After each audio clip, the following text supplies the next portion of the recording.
late, but we're here. We're Resby free again. But Resby's, he's always been cheap, but this time we're free, Resby free. But we're glad to come to you, even if we are getting, again, a late start.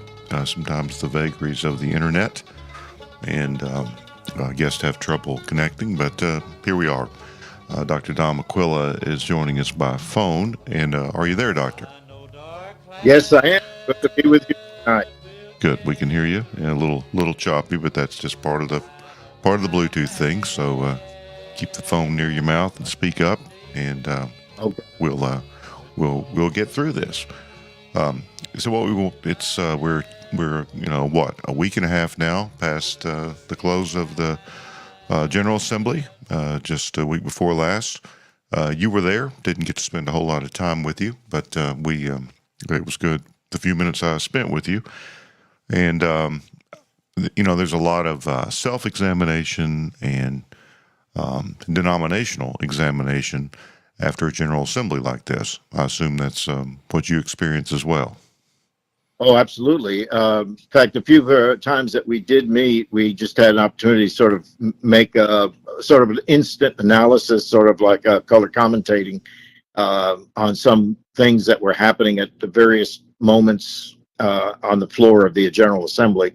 And I think that since then, especially with some of the post-analysis with more time, the written reports have sort of borne out some of what you and I discussed on the floor, just chatting as we observed different votes and how things were going. So, yeah, I was generally very pleased. I said after the 50th General Assembly last year in Birmingham that it was one of the best assemblies in a generation. Generation, I guess, could usually counted as 20 years or so. And really felt that was good. And this year's followed up very well with it, as far as I can tell.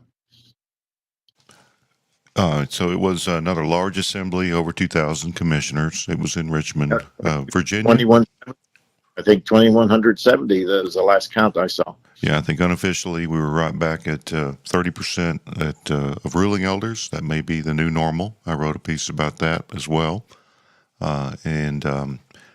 Richmond's kind of an interesting location because it's not really that convenient, ironically, to the southeast.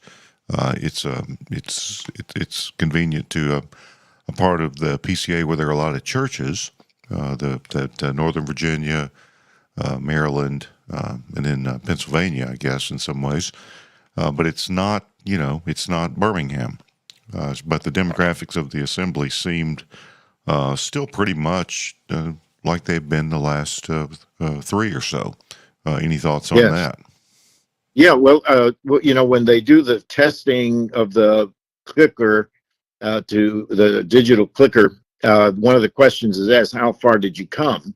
Or what form of transportation did you take? 70% said they drove, which meant, I think, that it was close enough and probably better to drive than it was to get on a plane and probably have to go to another, a hub airport and then down to Richmond.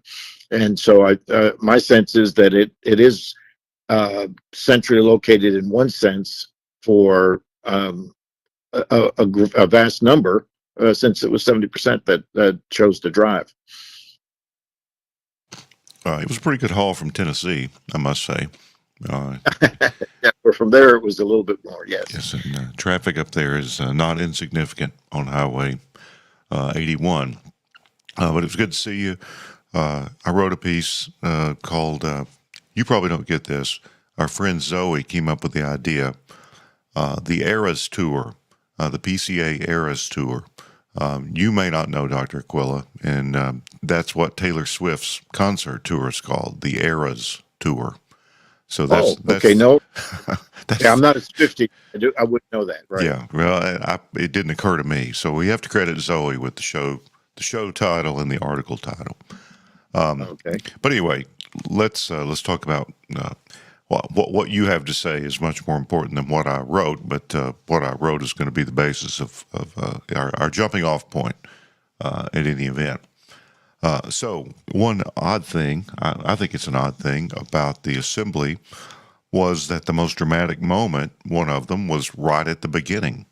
That doesn't often happen, but it had to do with the ratification of last year's Overture 26, which was about restricting the titles of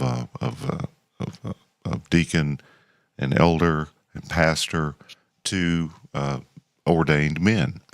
And it passed easily at the assembly last year. It was not controversial. It probably had 70 or 80% of the presbyteries passed easily, and then it ran into a roadblock at the ratification stage, which only requires a simple majority. It's one of the first items of business that a General Assembly does, is to ratify amendments to the Constitution. So it's simple majority, previous assembly, 2/3 of the presbyteries, simple majority at the next assembly. And I sort of advised some guys to be ready, because I thought there might be an attempt to derail it, and there was. Were you surprised by this turn of events? No, I wasn't. You're correct. It was about an 80% vote on the presbytery levels, and so if you look at the presbyteries that did not approve, that 20, 25, 20, 22%, that didn't. Most of the speakers were from those presbyteries that spoke, and they thought they would make one valiant effort to see if they could get the General Assembly not to go forward with it. But I think I mean, by the time the vote was taken, it was a great majority. I mean, it was a super majority that voted in favor of it being approved. So, but I wasn't surprised, and partly because the word I've been hearing is that there's a fear that the PCA may be moving in such a way that now that discussion, which we're going to probably talk about in one of those eras, is perhaps coming to an end in terms of discussion, where almost every General Assembly, something was there with regard to women and the diaconate, and ordained or unordained and so forth. And there were all sorts of configurations during the year. So this was one, like you said, one ditch effort more to, see if we could scuttle that, because this was sort of going to seal the deal with the language of that amendment, which say that language titles used for ordained individuals should not be used for unordained members. So I thought it was sort of an epical moment, and I thought it might be the end of an era and the beginning of a new one. And that's why I wrote what I wrote. And let's talk about whether that's the case. But to do that, we need context. So I've sort of divided the PCA's 51 years into what I'm calling three different eras.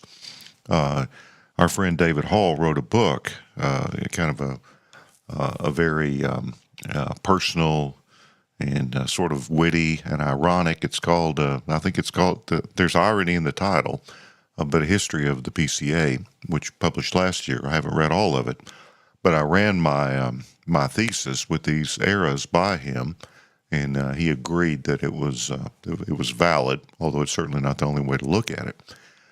So let's jump into these eras. Now, you were not quite a founding father, but you were there in the Yes. very early years. You've been part of, Yeah. I think, correct me if I'm wrong, you've been part of the PCUS, the RPCES, Right. the OPC, and Yes. and the PCA.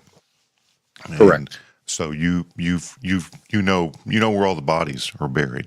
That's right. You got, And well, I just RP, OP, and split P. So right. Well, so I would define the first era of the PCA as the founding and finding era, and that would be finding ourselves, sort of. So 73 to 93, the first 21 years. And I described the founding of the PCA as it being a mixed multitude, a mini multitude. We weren't that big, 40, 50,000 at founding. We grew quickly, but I described us as Southern cultural conservatives, evangelicals who usually baptize their babies, and some committed Presbyterian confessionalists. What kept them together was they all wanted out of the liberalizing PCUS. They knew that it was going to reunite with the Northern Church to form the PCUSA, at which time it would get even worse.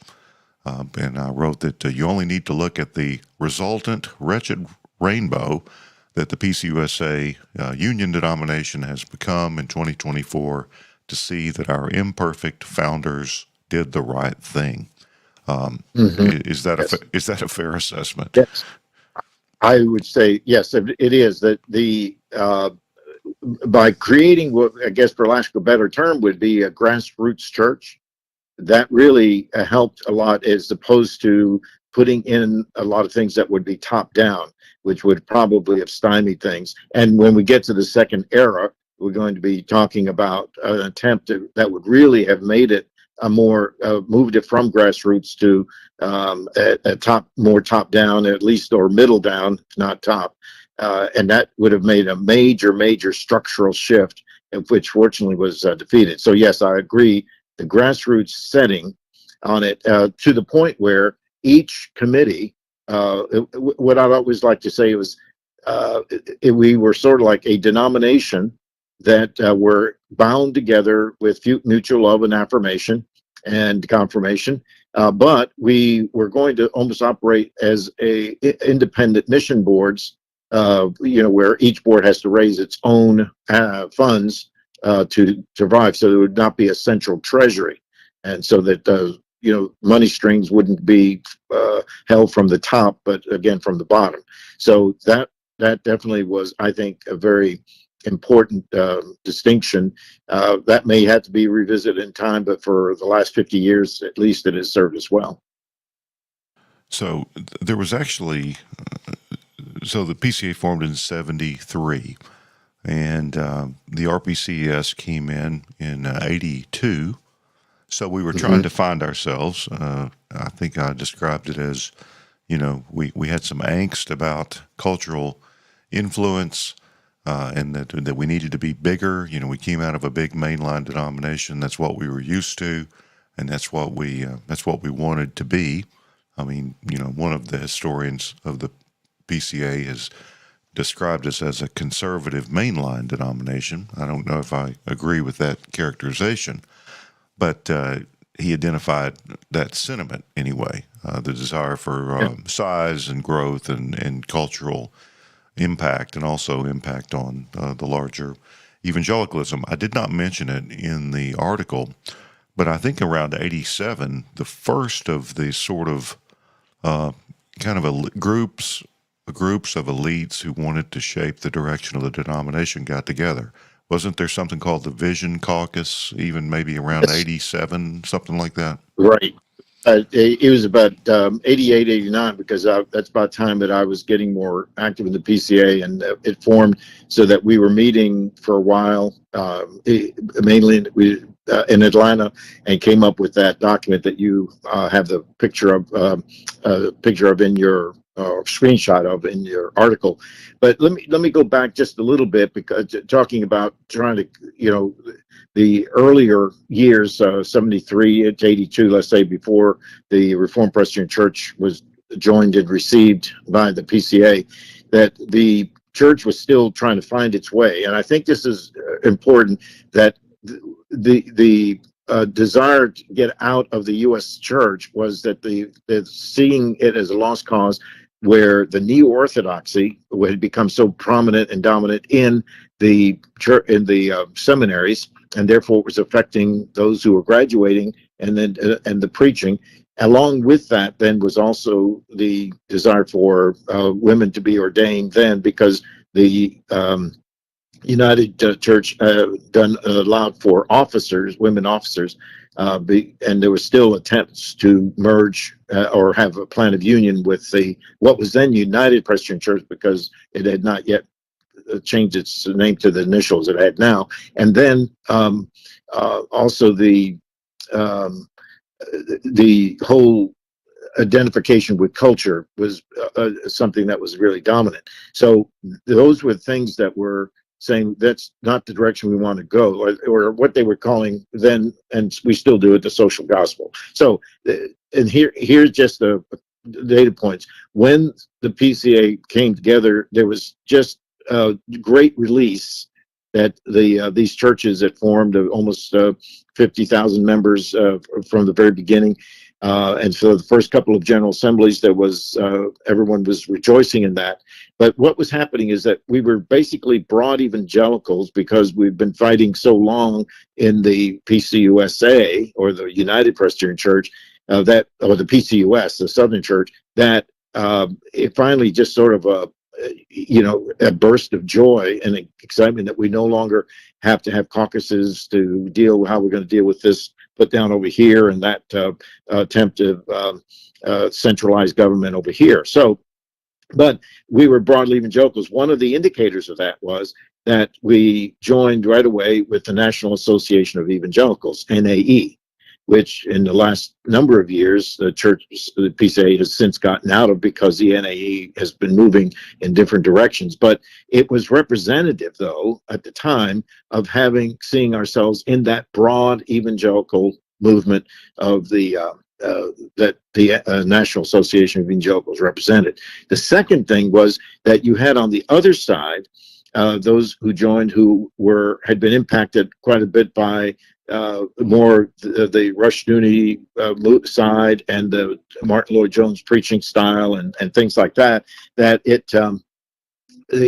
So by the third, definitely by the third General Assembly, the second or third, there was the first wave out of the PCA when there was a recognition that the PCA wasn't going to be distinctly presuppositional, apologetic, postmillennial, and a few other ways of defining themselves. And so that group then left, and then the church, had to regroup itself until we came up to 1982 with the merging. Of course, that was a small group, the Reconstructionist, Theonomist. Yeah.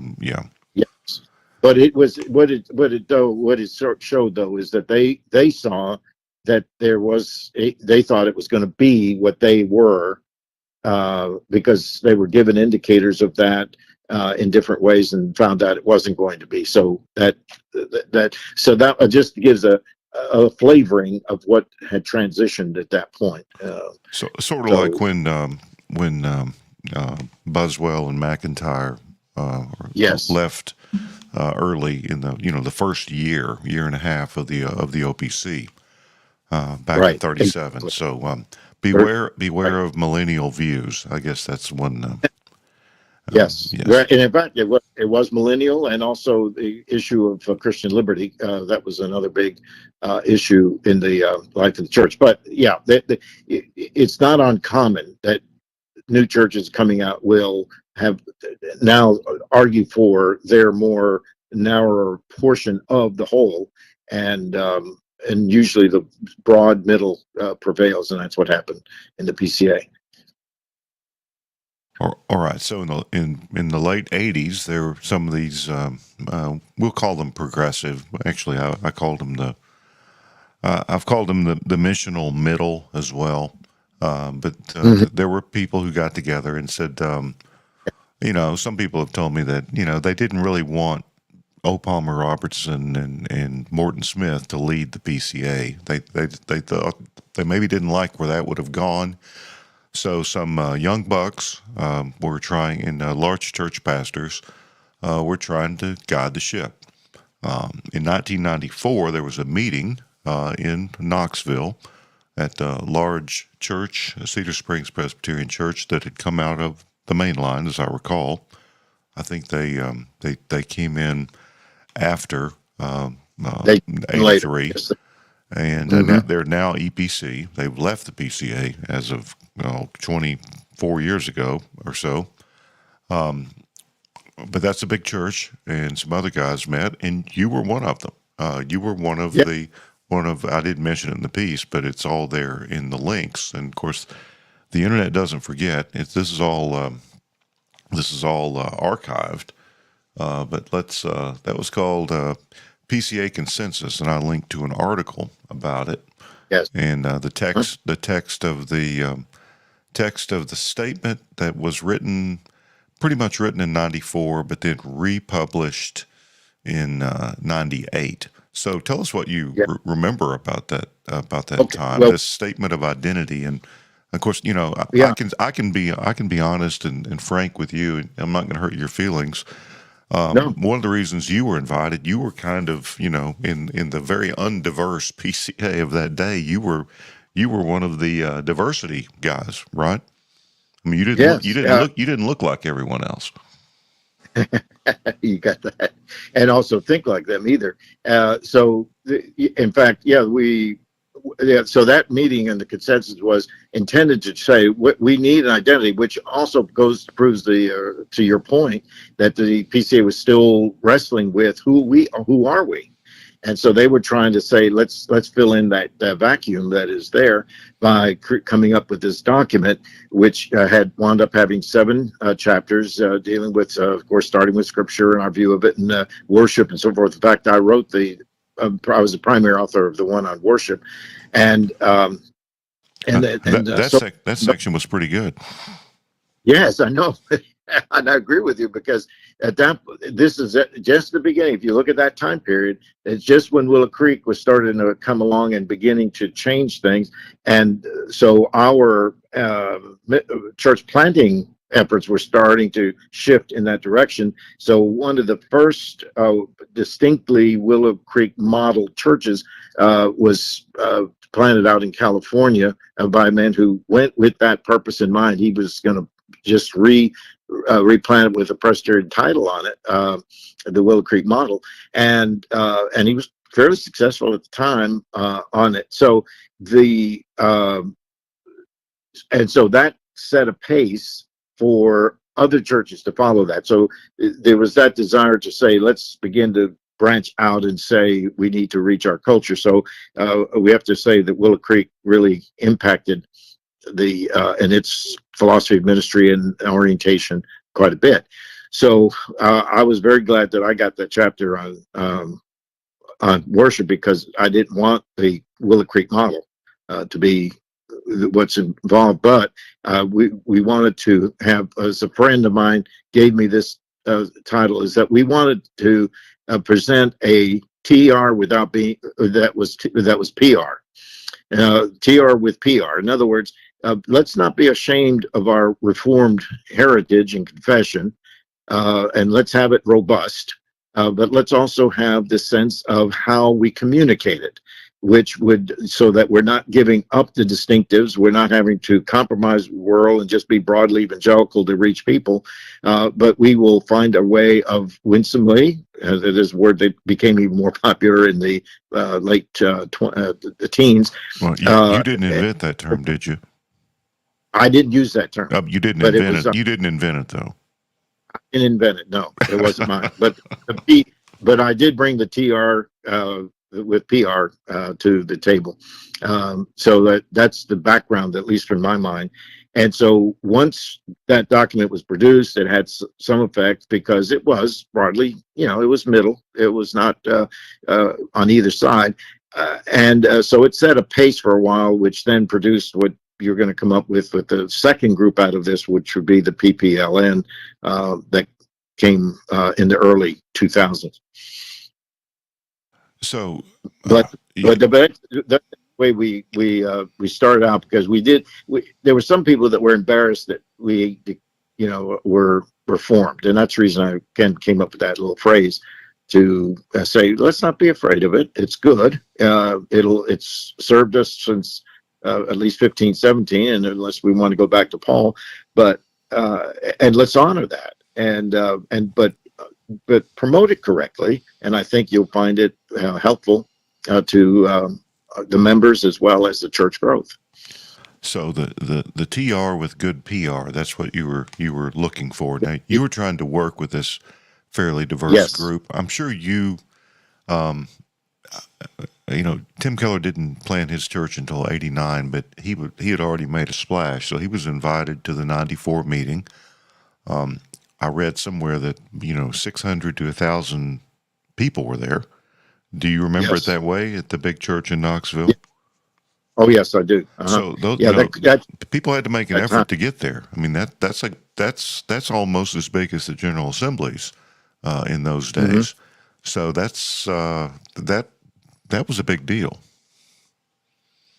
Yeah, it was, and it connected. And again, if you read the document, especially even with eyes of today, looking back, you'll find that it wasn't that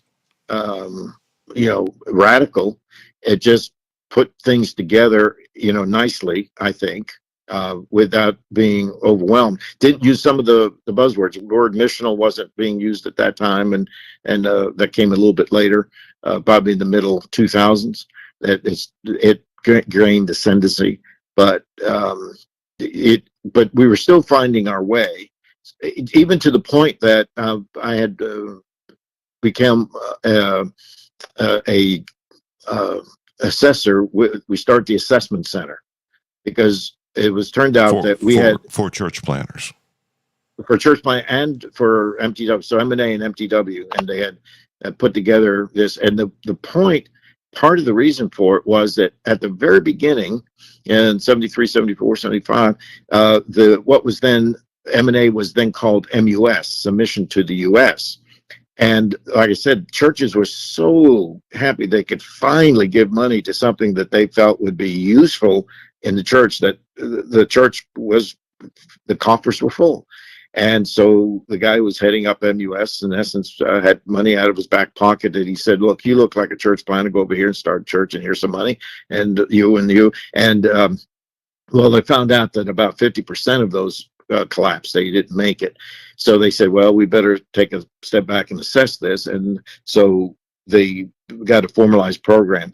And then as I noticed that every 5 or 6 years, the assessment would take place over against whatever the most popular model was at the time. So whether it was a Willow Creek model or whether it was Saddleback that came a little bit later, and or something of that order, everything would be modeled after that. And I think that still happened. Instead of coming up with good, little criteria that said, if you're going to be a pastor, here are qualifications, but the extraordinary issues and models that a church planning pastor will need needs to be superadded to that. And so they said, well, it'd be easy just to mimic or copy something that appears successful, and every 5 years that whatever the quote was successful was another model. And so that was all happening in the late 80s into the 90s as well. All right, so I wrote, and I think you've already sort of agreed with this, that this statement of identity that was produced 94 to 98 was fairly conservative. It was fairly modest in its assessments and aims. But it did, the true aim, I think, of most of the people involved in those meetings was securing what they called an allowable diversity that would strengthen. So we were diverse even then, and a lot of guys thought we're going to have to shepherd, but also enshrine or institutionalize this diversity stuff, and that's what some of this was about. So sort of the next big thing that happened, and I think that group, some of those leaders with some additions, kind of morphed into what's called the PPLN, the Presbyterian. I think it was first called the PCA, Pastoral Leadership Network, and they made them change it to Presbyterian Pastoral Leadership Network. It was almost all pastors, no ruling elders to speak of, and they were trying to set the agenda. And one of their big goals as they formed, and they weren't really public until the early 2000s, but I think PPLM was working in the late 90s. And Good Faith Subscription was their project, was it not?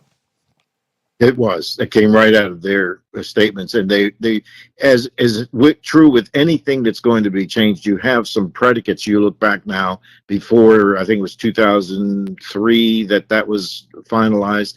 So things that were happening already in the late 90s into the early 2000s, where they were setting the groundwork for that language to be put in, because the dust up usually came on presbyteries levels with what would be what stated differences to the confession would be allowable, and one that was one of the major ones was doctrine of creation and the days of creation. And so that led in the late 90s to the erection of the Creation Study Committee, which reported at the 2000 General Assembly. It met in Tampa that year, and it was approved. And in that document, it basically said that in the space of 6 days, which is the language out of the confession, can be that God did what he did in the space of 6 days, though could count for 24-hour or 24-hour days of creation, the old earth theory, the poetic framework. Yes. Then also the analytical, which was something that was new to everybody, and that was thrown in by Jack Collins, who was teaching Old Testament at Covenant, and only that side of the equation really understood. If they understood it all, that's where it came from. So, yeah, and I did not mention the Creation Study Committee because it would have just gotten too complicated. But yes, so they wanted latitude on that. That's right, and that's actually, I think that's generally worked pretty well. But I think it's worked better than Good Faith Subscription. That'll be that was their next thing. So the first sort of diversity project was Creation, and then Good Faith Subscription in the early 2000s. So and I think it was I think I linked to an article from 2013. David Garner wrote, and he said we wouldn't have voted, some of us, for Good Faith Subscription if we had known how it would be used. But it was not it was, what was it, a 70% vote in 2002 or whenever it was, to approve that. And it was, I think it was sort of sold as, our problems are over if we allow this range of exceptions and we'll all get along. But the best laid plans of mice and men and Presbyterians, I guess. Mm-hmm. And one of the other issues on that, Brad, is that it was dealing with the subscription to the standards, which would refer to Confession of Faith, larger and shorter catechism. It didn't deal with the Book of Church Order, which was probably a mistake, because that would then produce the next thing that's going to come up with the question of the office of deacon and who's eligible to be ordained as a deacon, because that's in the Book of Church Order, not in the confession per se. And so we probably should have thought about that as well in good faith, because it would have made, I think, a difference about how we approach the whole idea of women in office. Yeah, we always say that you can't take exception to the Book of Church Order. You can register scruples, but you're just saying, I don't agree with that. There's no mechanism for saying I'm not going to do it. But that's kind of, as we saw the first night of the assembly, several guys stood up and said, we haven't been following the Book of Church Order on this issue, and we're not going to. And there was almost a threat that we're going to leave if you make us. So that was a very dramatic and interesting moment. We've been doing, as you quoted one pastor saying, we've been doing this for 17 years, and now if we pass this, my session, what is my session going to say to the congregation about this matter that they think is just part and parcel of our whole identity as a church. Well, of course, the answer, nobody really answered it particularly, but that's one of the times that you and I sort of passed each other on the side of the assembly as that debate was going on, said, well, what you should have done is follow the book and you wouldn't have that problem. So your lack of planning doesn't create an emergency for us, is a way we would look at that. Yeah, and this never really has been an emergency. I think it seeped out. I mean, there was very little of this in the RPCES. Some people go right back to the RPCES and say, well, they always had deaconesses, so we told them they could keep them. Well, there wasn't much of that. I was still in the RPCES when that debate came up in 1976, 77, 78. And that was the hot. So the 77 probably was the hottest time of the debate on the floor. And and when I read histories or hear people talk about that the RPs did allow for women deacons, that wasn't the case at all. There were 3 or 4 churches that had gone ahead and done what some of our churches in the PCA have done, and actually put women on diaconates without permission. Then the matter came up, and so we debated it quite at length, and basically held the position that is where the PCA is right now, that the office of elder and deacon are reserved for men only, the way our BCO 7-2 speaks of it, that only men can serve in either of these ordained offices.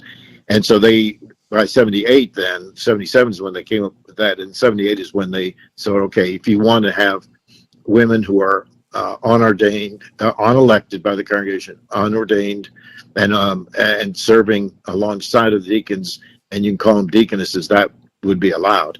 And that's where that came out. But they could not be ordained deacons, and they were really to be seen in a different category, not in the ordained office position. Yeah, that was in the RPCES before they joined the PCA. They actually rejected formal, female deacons, ordained female deacons, and really sort of just made an accommodation, kind of informally for them. So there's some incorrect mythology about RPCES and female deacons or deaconesses. Tim Keller didn't come out of the RPCES. He was often described as having that ethos, more of a culturalist ethos, but he was never part of the RPCES. Let me read this short paragraph, and we'll get to the big moment in 2009, where we thought we settled this issue again. Not all and this is what we referred to. Good faith subscription was meant to allow exceptions, so that was going to handle our theological diversity. We've never had a binding directory of worship, as you mentioned. There was a lot of diversity in worship, but then there's practice, there's polity. So I wrote, not all the emerging diversity was theological or doxological, meaning worship. Little by little, diverse expressions of polity became apparent. Keller may not have invented, and this is kind of a little pun phrase, female deaconing persons and unordained deacons in the PCA, but he definitely made them cool. Many seem to think if it works in the Big Apple, it should work anywhere. And maybe I should have said, if it's allowable there, it's allowable anywhere. So there was some controversy over this. It was known what was happening there in New York. It's a funny thing. Even some of the Southern rubes occasionally travel to New York City, and they might go to Tim Keller's church, and it was very different in some ways. And there was curiosity about it. In 2009, there was an assembly-wide seminar. Now, we know this year there was one of those that was controversial, and it was canceled and didn't ever happen. But they had this seminar wisely in a huge ballroom, and it was standing and sitting. There were people sitting on the floor and lining the walls, and there were probably at least 600 or 800 people at this GA seminar in Orlando in 2009. And that's what the picture we just had on the screen was from. Lincoln Duncan was sort of the conservative representative, and Tim Keller, was representing his side, whatever that was. I said that he didn't exactly hide what he was doing, but he was not as open about his practices as everyone might have liked. And he gave a description. We posted the audio recording of all this. He gave a description of Redeemer's practice, which was totally confusing and almost self-contradictory. And he ended it by saying, we don't lay hands on our deacons anymore, any of them. And if the PCA makes us do that, we will, but we think we're ordaining the men, even though we don't lay hands on them. And we've got men and women serving equally, and they're all part of the diaconate. And there may have been some letters sent to New York Metro Presbytery at some point, but there was no enforcement on this issue. Basically, there was a tacit approval, the tacit approval of inaction, of silence, maybe.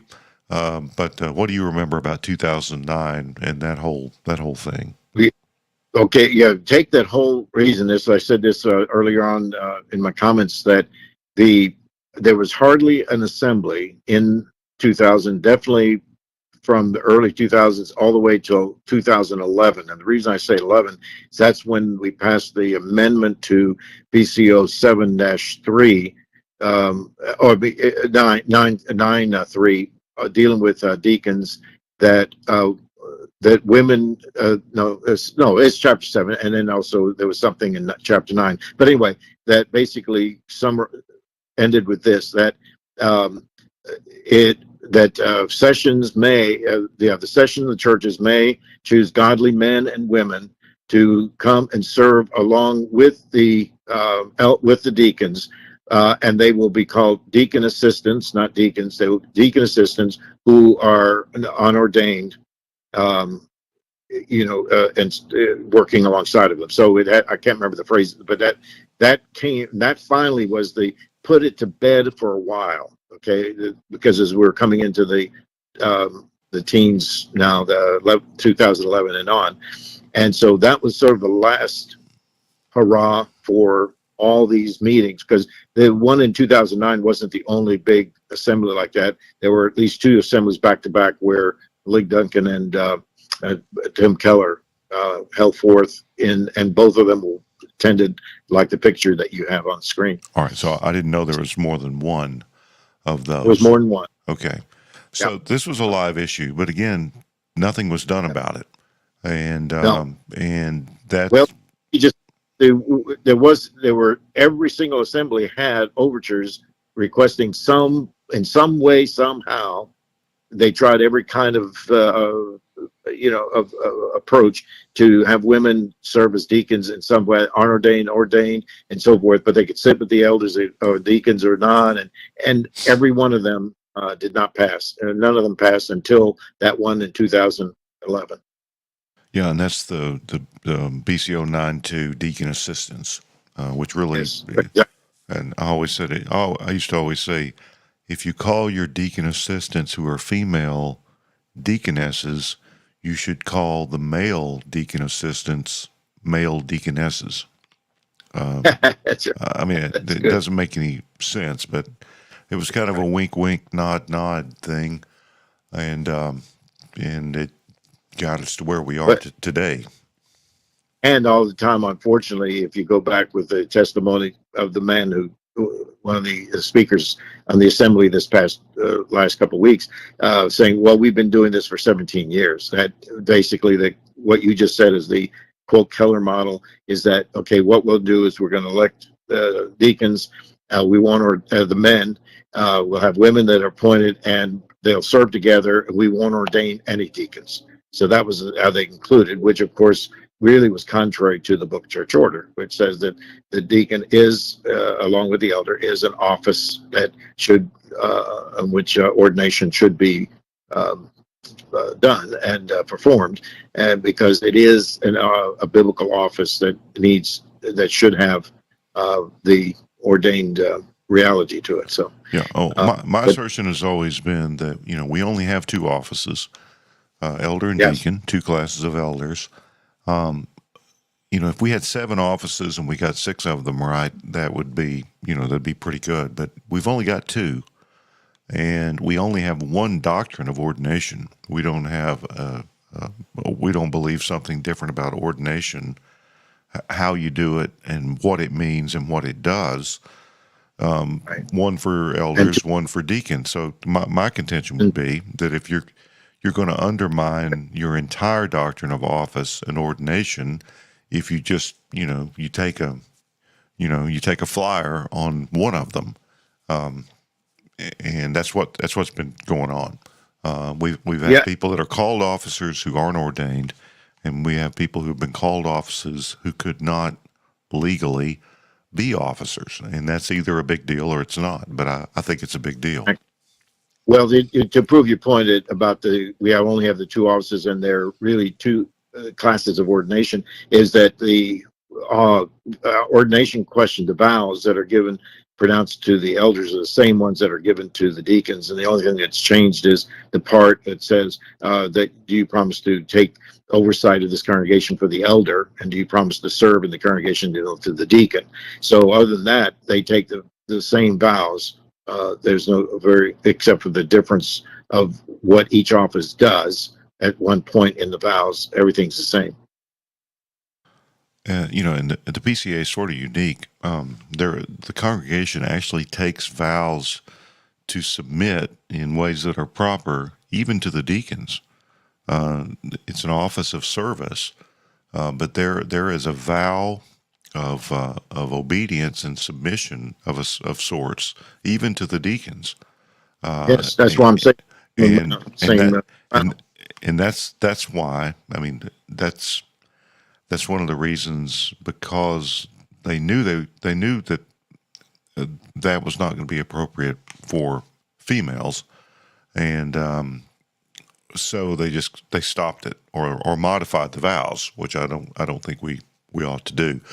But I've written about right. this a lot, and it's hard to write about because the sheer diversity of practice.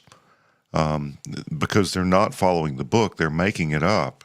So everyone who does this does it a little different. Do you think it's fair to say that Redeemer New York made this, was the inspiration for it, or was it out there anyway? And I've kind of blamed it on New York, but is that fair?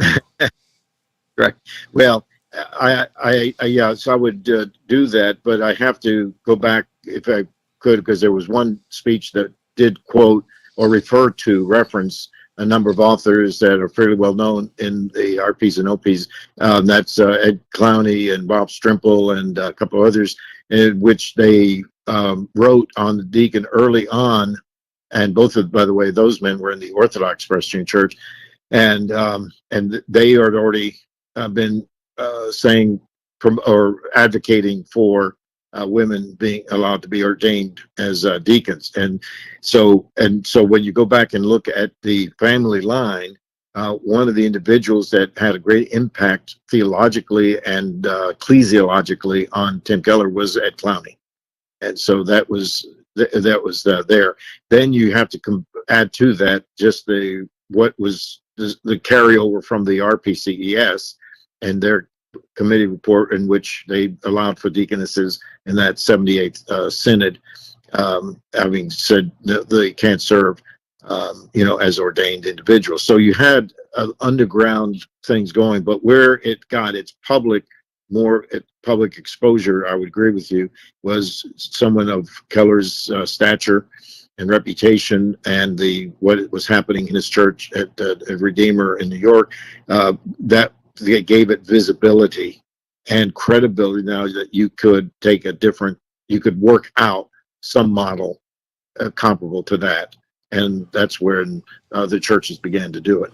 Yeah, I think where the PCA was unique is that people were using terms and creating quasi offices, contrary to the Book of Order, where in the OPC you may have had people who principally believed they should have deacons, but to my knowledge, they didn't change their practice. So we had a diversity of Right. practice. Not you're always going to have a diversity of opinion and conviction, but we actually had people act on that, and I don't think that Yeah. was the case in the OPC. And I also think No. I think a lot of I don't think some of those guys from the 80s and 90s who wrote on these things were the inspiration. I believe they're sort of retroactive cover for the for the deviation. So so the Yeah. other Well, thing, go ahead.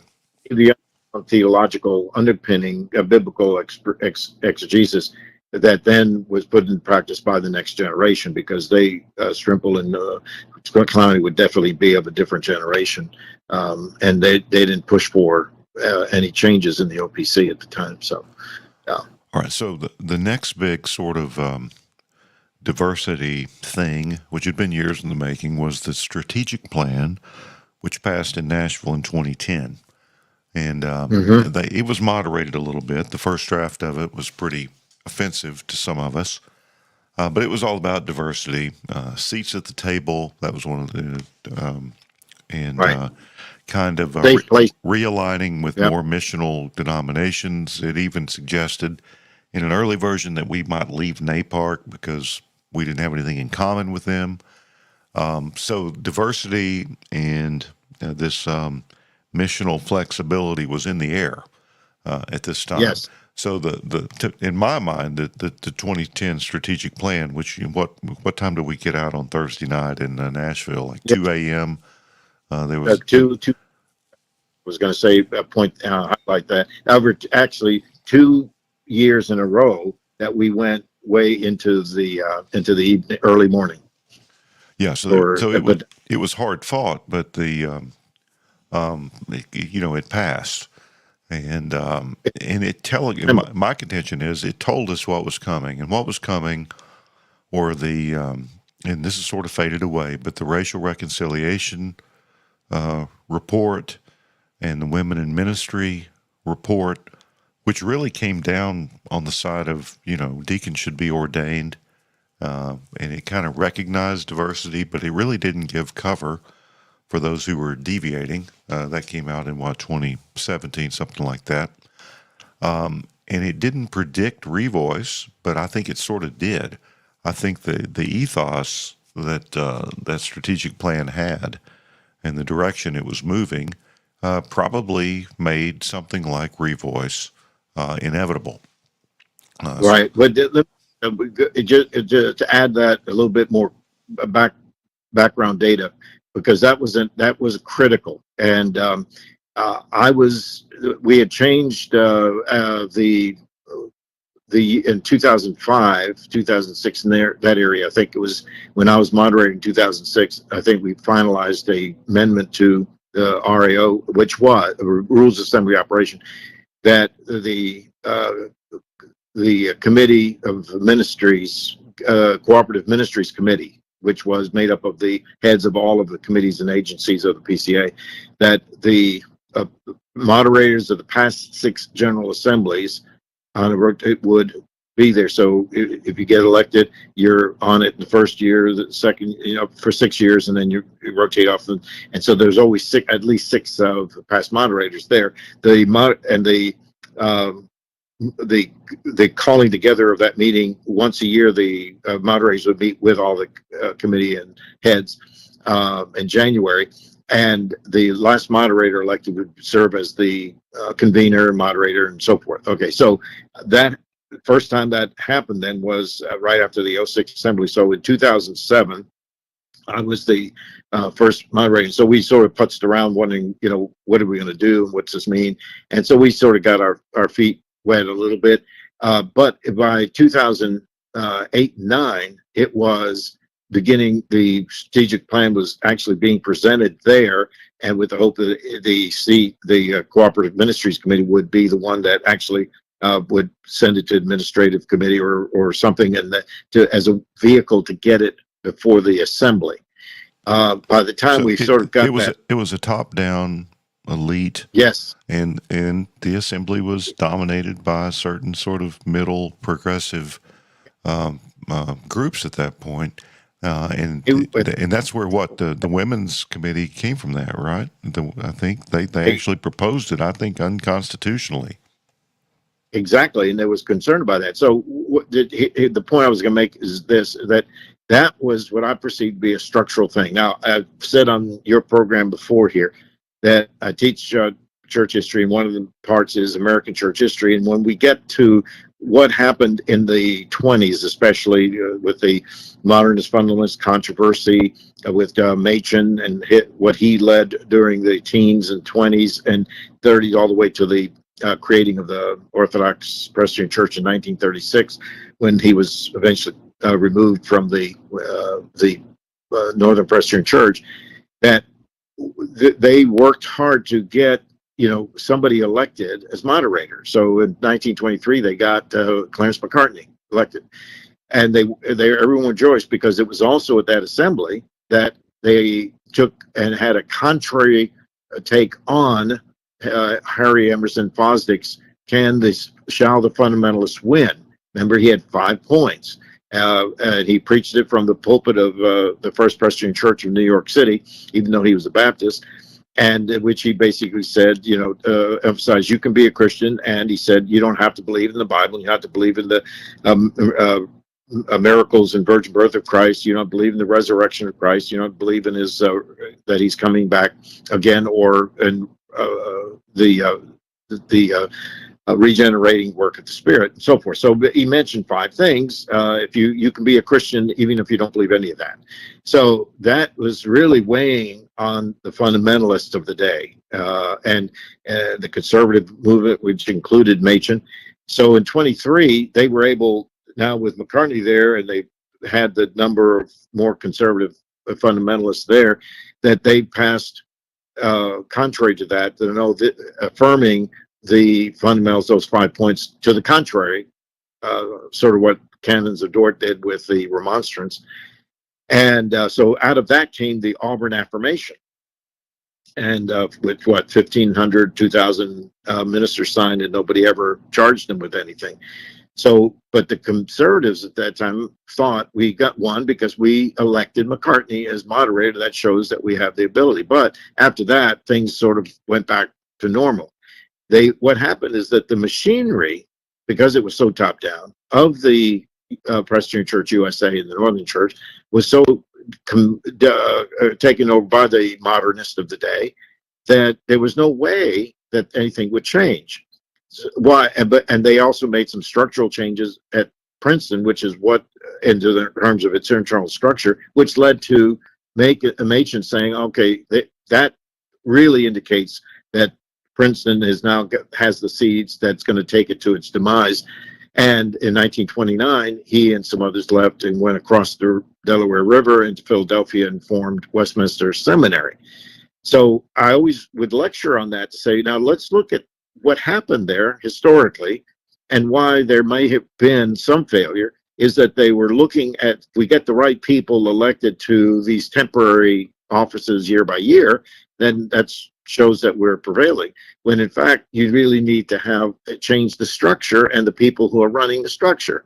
So when I came as a part of all this discussion in the Cooperative Ministries Committee, I had that in my mind, and I said, guys, we can't. This structure will take us in a direction that was this poison seed that wounded what happened in the 20s, and I don't think this is good, not good. So what they were crying for efficiency, and I was saying, well, maybe in the church we want effectiveness, not efficiency, and so faithfulness. And faithfulness, yeah. And so so out of the 30 or so that were in that room, I voted against presenting it to General Assembly. Of course, I lost obviously 30-1, and then it was passed, like you said, late into the mornings of Thursday morning, and so then it came.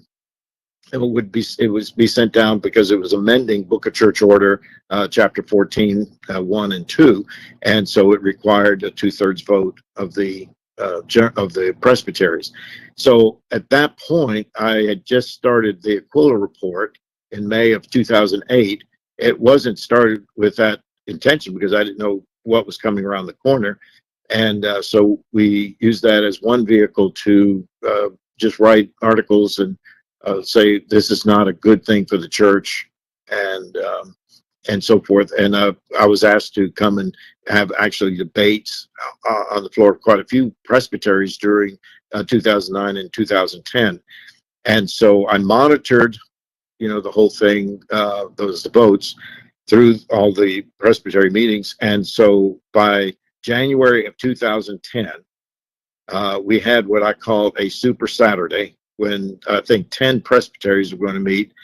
And that would, what happened with those 10 would probably determine that we wouldn't get to the amendments wouldn't get to 2/3.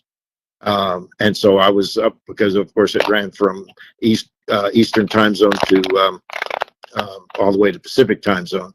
And so I was in my home office at the time mapping it all out. And by this point, we had to get the numerical number of 2/3 of the time is 29. So we had to get at least 29. I said, let's go for 32, just so that if any presbytery should change its vote, we'd have a cushion.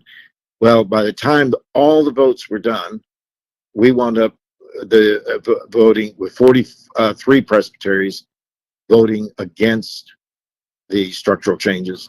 And what you refer to is there were two parts to this. There was the strategic plan, but there was a funding plan that went with it, and it would have required, it would have been, caused some mandatory funding of some of these at the top entities and would have made them even more powerful. And that's why you opposed it. So it's kind of, our sentiment was for diversity, but we decided not to fund it. With the funding plan. And the whole thing failed. So by middle January, after those 10, we had, I think we got to 31 at the end of that Saturday. I think it was the third Saturday of January. And so it secured its defeat. And that was the last that we would deal with that. But my contention is that the strategic plan told us what was coming, and what was coming was, again, racial reconciliation, the efforts to get women on boards at institutions, the Women in Ministry Study Committee, which didn't end up helping, the issue that we talked about earlier, and so let's see. I wrote diverse involvement and diverse practice were in the air, but an unforeseen diversity vector. An expression of contextualized missionalism ended the middle era. And that was Revoice, Side B, Gay Christianity. So the second era was 95, in my mind, to 20 through 2018, 2019. And what derailed the train, I think that all the middle era set into motion was Revoice and the shock waves that caused, and people began to reevaluate. And I think the ratification of Item 1, Overture 26, at the beginning of the last assembly seems to me like a sea change and kind of a turn in all this, a turn that started in 2019 with the post-Revoice assemblies. And the votes that we've been seeing, the number of people who have shown up, and how those people, who those people were, a lot of them ruling elders, were up about 8% over that middle period average in the early 2000s. And things have changed. That's my contention. That's the contention of this article. And again, put on my church historian hat, is that studying all the evangelical churches, historically evangelical churches that changed over the last 70 years, from what we didn't even, the word side B, side A didn't even exist in our vocabulary in 2018 when Revoice took place. We had to learn a whole new vocabulary. But from the United Church of Christ, one of the first churches to be inclusive with homosexual rights, and then membership, and then office, and eventually even marriage. That there was always a pattern. It was incremental.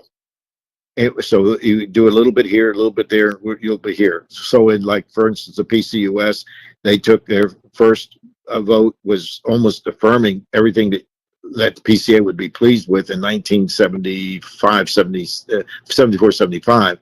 By 1986, they were beginning to take those incremental votes that led eventually to 2006 full inclusion of gay, homosexual membership. By 2011, homosexual ordination of all ordained offices.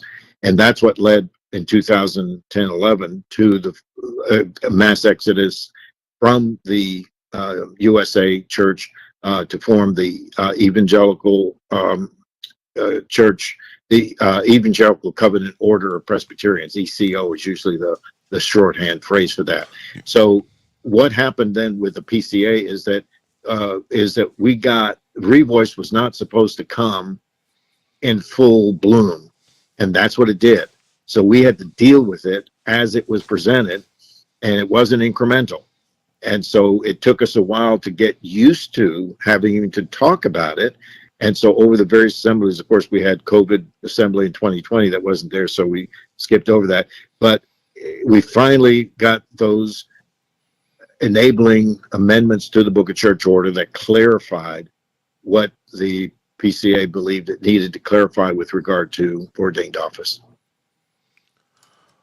All right, so we're up to the what I would call the current era, which I think was it was made more obvious that we were in a new era at this last assembly in some ways, and let's just talk before we wrap up. Let's talk briefly about that, about what happened there, and maybe we're and I called. Of course, it's sort of a joke because you know the. John Frame wrote the article and called the TRs, the confessionalists, Machen's warrior children. It was not meant as a compliment. So as we heard the arguments against Overture 26, which is on the screen there, which basically after says no one should usurp the titles of spiritual office.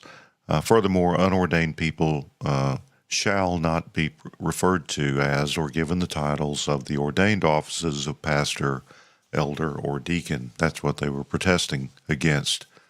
That one sentence added to BCO 7.3. But I called those who argued very passionately against this. It occurred to me this is Keller's warrior children, and they practically threatened. I think a couple of those guys to leave. If they had to abide by our book on these, on these matters. So it may be that the that middle era, which was more or less the Keller era, the missional era, the missional middle.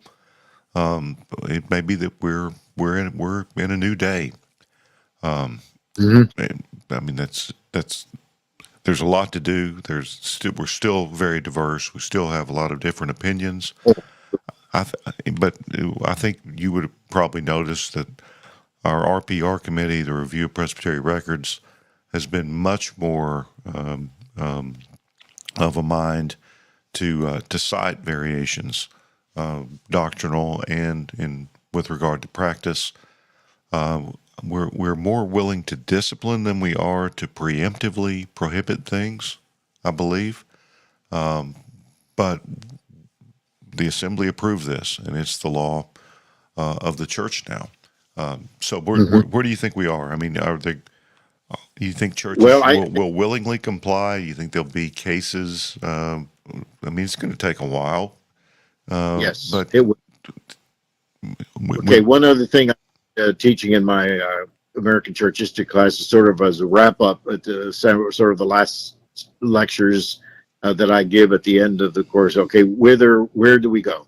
What's going to happen to not only the Presbyterian Church, but just evangelicalism and so forth, and with all the changes that we've just gone through, just briefly here for just the PCA.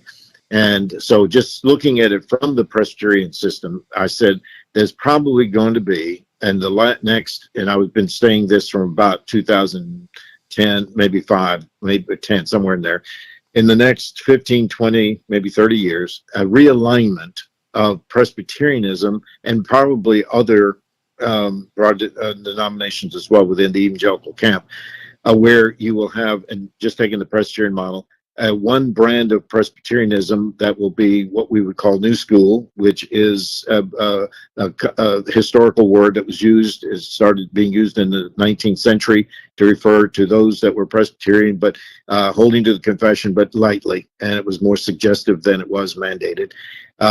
There would be egalitarian, so New School, egalitarian, missional, and would be more, open to new and novel ideas. While on the other side, you would have a church that would be more distinctly old school, which would basically saying we're holding to the confession and things like that. And then the old school, complementarian, ordinary means of grace, still maintaining the concept of discipleship in the church as well as the world mission, sharing the good news of Christ throughout the world. So, and now they're going to be more distinct because those are sort of the camps that are falling out. So you're going to see some people moving in and out of the PCA into the EPC or ECO, or the ECO and EPC into the PCA. And now the micro, the smaller groups like ARP or OPC and others, they might be affected on the margins, but basically, the larger groups like that, I think that's what is basically happening. So then to pick up just a phrase that I like that you put it at your last paragraph in your article, you'll say that there will be a will to tighten the ropes and secure the big bellowing PCA tent, the big tent concept, in successive assemblies from 21, 24. There was that. And now it says pegs were driven just a little deeper, seams were repaired and reinforced. And I think that's a great way to put it, that the tent is not going to get smaller. It's still going to remain big, but it's going to be with deeply secured pegs and seams that are not ripping ripping up because you're stretching it too much. But it's going to be big enough to hold all those who want to hold to these eternal verities that we believe are significant outgrowth of our historic Presbyterianism, to go back to our phrase, that want to be TR with PR, so that we unashamedly say we do what the Lord has called us to do, that we're going to hold to the confessional language and concepts. We will be promoting the gospel of grace. We want to see our churches grow. We want to see our children raised up in solid, secured churches and so forth. So all of that would still continue. All right, so one of the arguments, we've already referenced it, but and people can go online. In fact, I think I've got a footnote that tells you how to go watch this debate. I would recommend it. But one of the pastors who said we've been doing this for 17 years, that we're going to be forced into a position to make hard choices if this passes.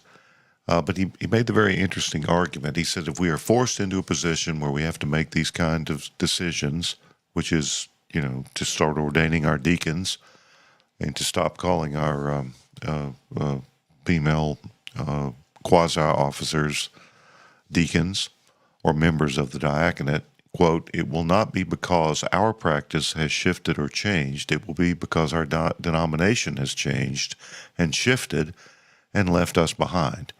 That's a very odd way to look at it.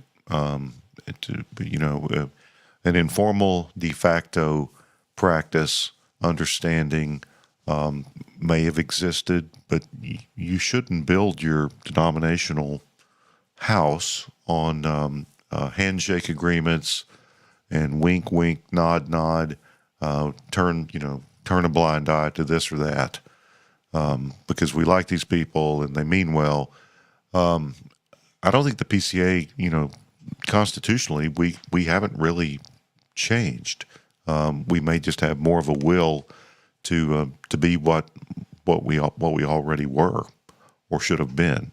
So it's that was an odd argument, I thought, but this man said the PCA has changed, and so he agrees with us to that extent.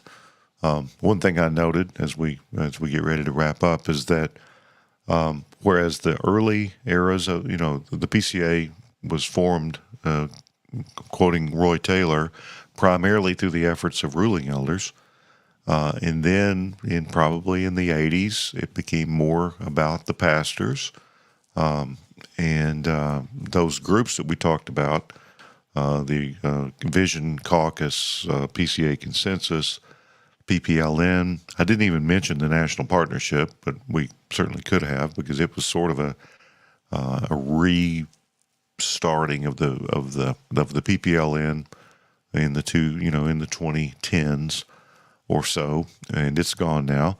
But those were all pastor movements. Those were elite-led movements. But a lot of what we've seen in the past, really the past 6-7 years, has been as much the result of ruling elder involvement as of teaching elders. Right. Have you seen that as well? I mean, Oh, in debate, in committee, in raising awareness, ruling elders have been a huge factor. I've been saying since 2018 specifically. I remember even in discussions with you about it, because that's when we began to see the percentage increase coming on. And I'm saying the ruling elders will be the ones who restore the PCA to its better ways and preserve what it is, and not to be laid back and closed, but to be that robust Reformed church that it was planned to be. And so they quote save the PCA, and that we didn't capitulate to side B. We didn't give even a hint of approval of that. We said we're not going to go there. The PCA will not become side B. And the argument was that over the last 70 years, that the church and the churches that started at side B eventually then became side A. And there's been one exception recently to that, and that's been the Christian Reformed Church, just in the last 3 synods that they've gone through, where they have come back from that precipice of being, they still are side B-ish, but they haven't gone all the way to side A. In fact, they've taken very strong stands in their last 3 synods against being side A, which is full inclusion of every aspect of the homosexual agenda. So, but the PCA said no, we won't even go the side B and open that door, because it'll we know where it'll result. So, and the ruling elders came alongside of the teaching elders who believed that, and they saved the church. Well, there's plenty to do. As I sort of wrapped it up this way, if there was such a thing as a denominational weather forecast, this might well be it. Conditions are favorable for the growth of grassroots, I should have added confessional Presbyterianism in the PCA, but as always, there's a chance of storms.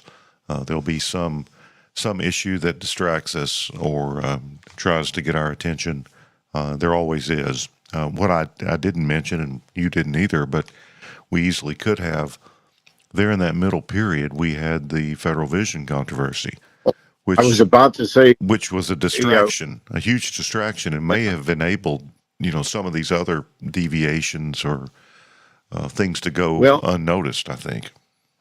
Well, it actually, what I think is it was such that was approved for a study committee in 2006, and that committee that was appointed by the great moderator at the time was reported in 2007.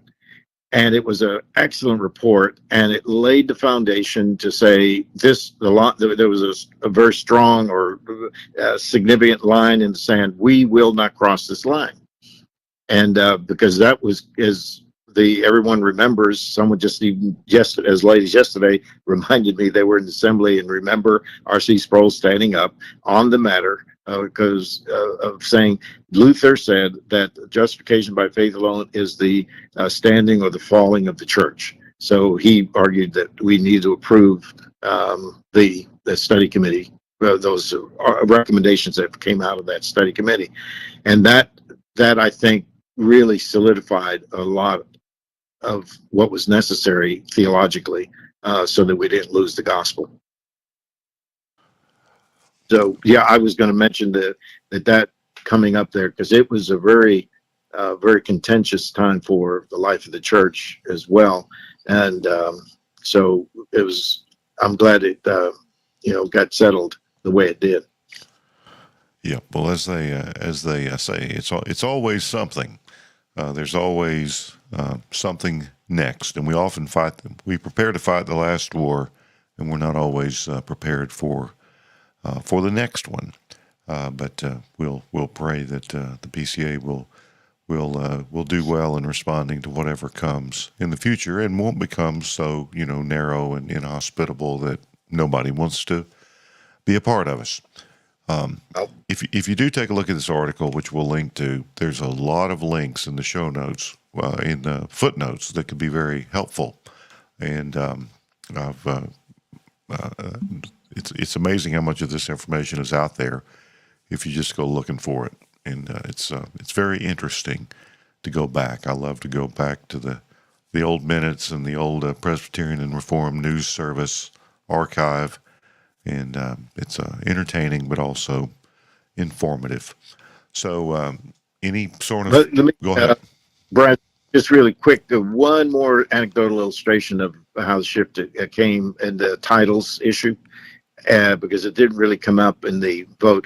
In the middle 2000s, about 2006-07, the Rocky Mountain Presbytery, which I'm still a member, and I was a member then, had a big debate because there was a pastor who had a mission church, and he had some staff members, and some of them were women that, as he was starting up, and one of them he gave the title Minister of Congregational Life.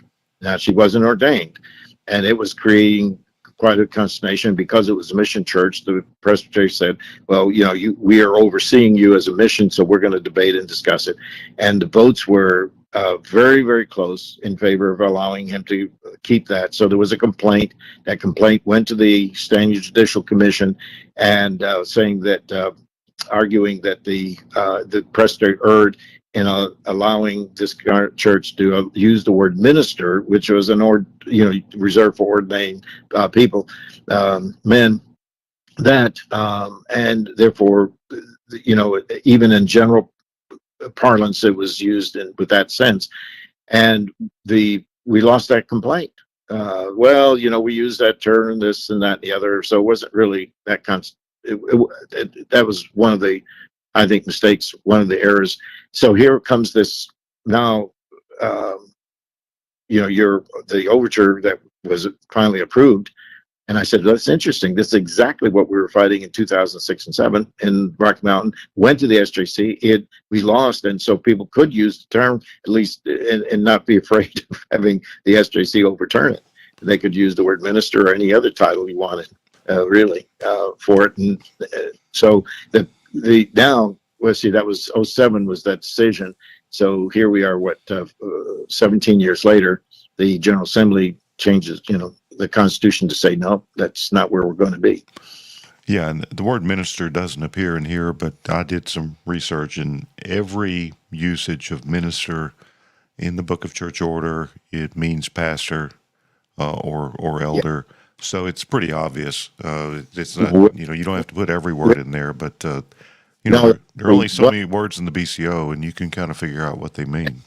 However, I did a full word search back in days before you had word search capabilities on our machine, and it's in fact one of the concurring opinions actually lists all what I wrote in that paper is that the use of minister, teaching elder, pastor are all synonymous for the same office.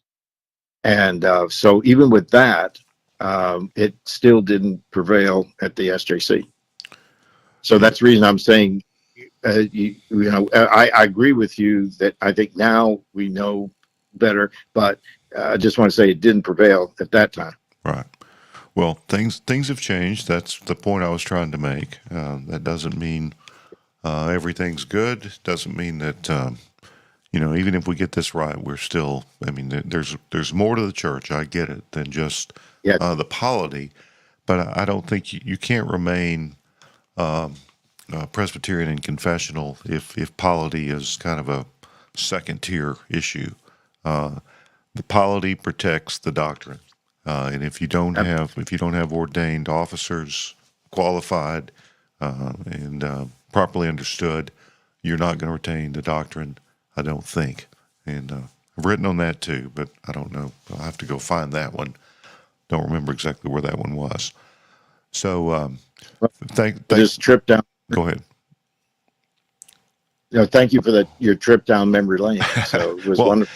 I know you kind of like, you enjoy doing that. We've done it before, but you've been a moderator. You were involved with some of even the groups that we talked about tonight. You've been on have you served on the SJC? Yes, I was 25. Mm-hmm. Yeah, so you've been on the SJC. You've written opinions. You represent people before the SJC now. And you've been around, and you've been on with us again. So I appreciate that. Thank you. But thanks for joining us, and I know people have enjoyed it. Hopefully they've kept up, and we haven't gone too terribly long. And again, show notes will have some helpful links, I hope, or at least a link to this article, which has many links. It's one of the things I like about Substack is all the footnotes and the images you can put in there, and all that. So I hope it's helpful to the listeners and the readers. Thanks again, and we may do a live show, kind of commenting on the presidential debate tomorrow night, and Resby will be with us for that. So everyone that's missed Resby, tune in tomorrow night for the historic Biden-Trump debate watch show, and it may be terrible and confusing, but that's just what we do sometimes, is terrible and confusing. So if Resby were here, he would say what I'm going to say, which is, don't be an Erdman.